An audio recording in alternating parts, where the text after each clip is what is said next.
انستیتویا روجلاتا ناوینیا لکنین استراتیجی به هفکاری لگل ناوندا ستمسن سمینارک لسر روشا سوریه لواشنطن پایتخت روجا پنجشنبه لدارخستن به بجداریا جمارک پسپور و چالکوان جن سمینار بالک شانت سر چند بابتین گرین کو نهال روجا سوریه دقومن روجا چهارشنبه بوری نتوین یکبوی اشکره کرد که جمارا پنابه سوری لولاتین جیران هشتی 1 میلیون کسی. اف یک خمار خصنی مروایی ین آلیکاریا پنابران نشان داده.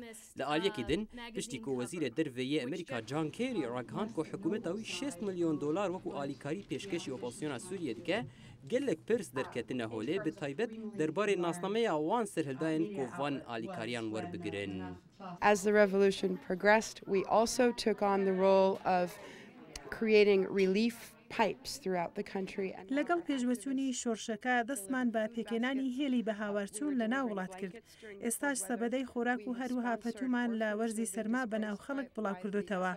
ئێمە سەرپەرشتی منداڵانی بێسەرپەرشت دەکەین ئەوانەی دایک و بابیان بەدەست ڕژێم لەدەستداوە.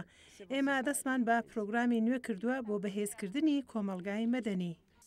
پانلیستان به آوای کی برفره گرینگی دان پیوان لشکری و اپراسیونن کو هر دو عالی رژیم و پوزیسیون د شر خود دکن وکیدن بابتا مدیاشی جهل پانلی کرد خانم هانی السيد كل سوريا برنامج راديو بريفت بر نهاج درفي ولد دس بوشانا راديو هيكريه كل غوري وي دنگي سوريا آزاده دنارينا ويدا ميديا دكارا رولك د افاكرنا جواكا سوري ده بليزه Building Syria is not just building. ئاوادانکردنەوەی سووریا تەنیا سازکردنی خانوو بنایەت نییە بەڵکو ئاوادانکردنەوەی کۆمەلگای سووریا لە بنەڕەتەوەیە یەکەم سەرکەوتن دامەزراندنی رادیۆ سوریالی بوو ئامانجی سەرچیمان ڕاگەاندنی پەیامی پۆزیتیو و ئیجابی بە خەڵکی سووریایە د انجام درێژبوونا وی شەڕیدا لە سووریێ gelek komên çekdar li seranserî welêt hatine avakirin.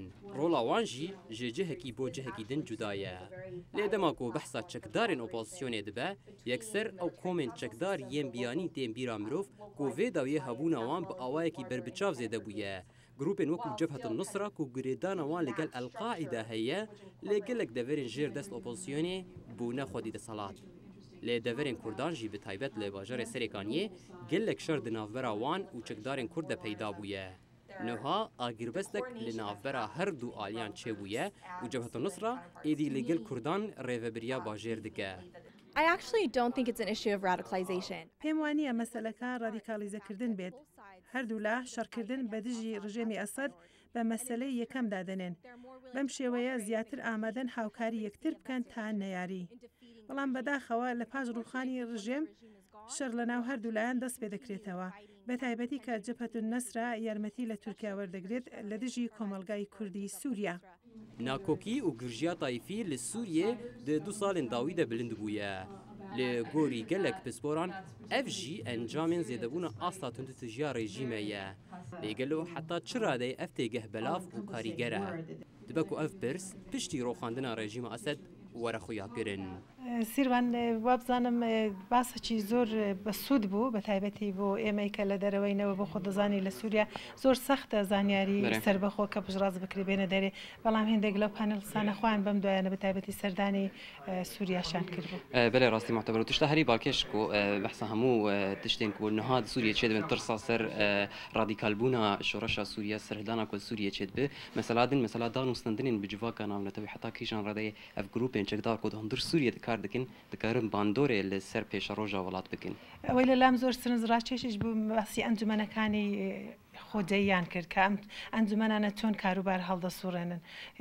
بەڕاستی شتێکی دیکەش کە لام زۆر سرنجڕاکێش بوو وەکو دەڵێن هیوا و ئومێدی ژمارەیەک لەو پانێڵستانە بوو کە بە پاشە ڕۆژی سووریا هەیەە دەزانن ئاستەنگەکان چینە بەڵام دیسانیش دەڵێن دەبی هەنگاو بە پێشەوە بنێ. ڕاست و تشتێک دیژی باکێش و هەر چار پانەلیست ژن بوو نەبژی تشتێک باکێش و نێرینە گدن لەسەر مەسەلەی شرۆڤە کرد. بەڵێ پێت خۆش بە زیاتر چی دیکەت جۆ لێ باە بیستبە براستی مەسەلا ئەو کێشەیەن تایفی کۆل سووری هەنیان سکتەرینیزم gelekî behs nehatkirin bê rengekî cuda pêşkêşkirin ez dibêjim ku gelek ew tiştana hîn li Sûriyê hene mesela tayfetê li Sûriyê gelekî bihêz bûye bi taybet gel hebûna grupên wekû Cebhetun Nusra grupên wekû Quraba Eşşam. میش زۆر پێم خۆش بوو زیاتر لە سەبارەت بە ڕۆڵی یا دەستێوەردانی وڵاتانی دەوروبەریش ببیستم کە ئەوەشم نەبیست و لە پرسیارەکانیش باز نەکرا. بله راست. و محتەبەر شێروانیە. واجی سیروان قچۆم.